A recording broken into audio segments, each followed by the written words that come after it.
विरिञ्चि पञ्चत्वं प्रजति हरिराप्नोति विरतिं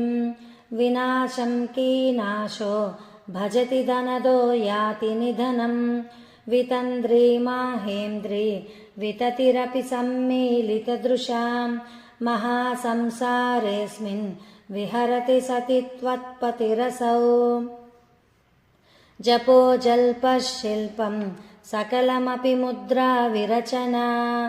गतिप्रादक्षिण्या क्रमणमशनाद्याहुतिविधिः प्रणामः संवेशः सुखमखिलमात्मार्पणदृशा सपर्यापर्याया स्तव भवतु यन्मे विलसितम् सुधामप्यास्वाद्या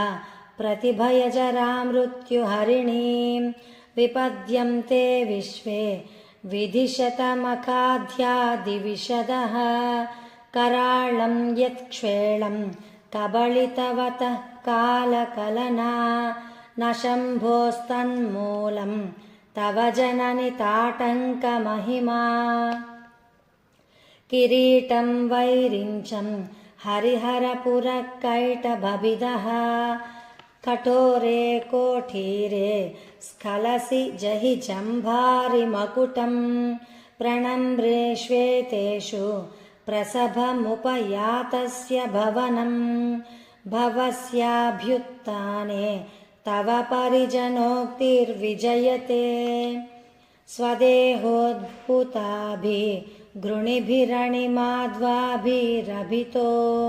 निषेव्ये नित्ये त्वामहमिति सदा भावयति यः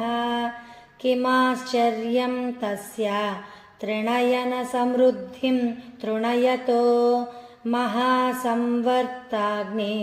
विरचयति नीराजनविधिम्।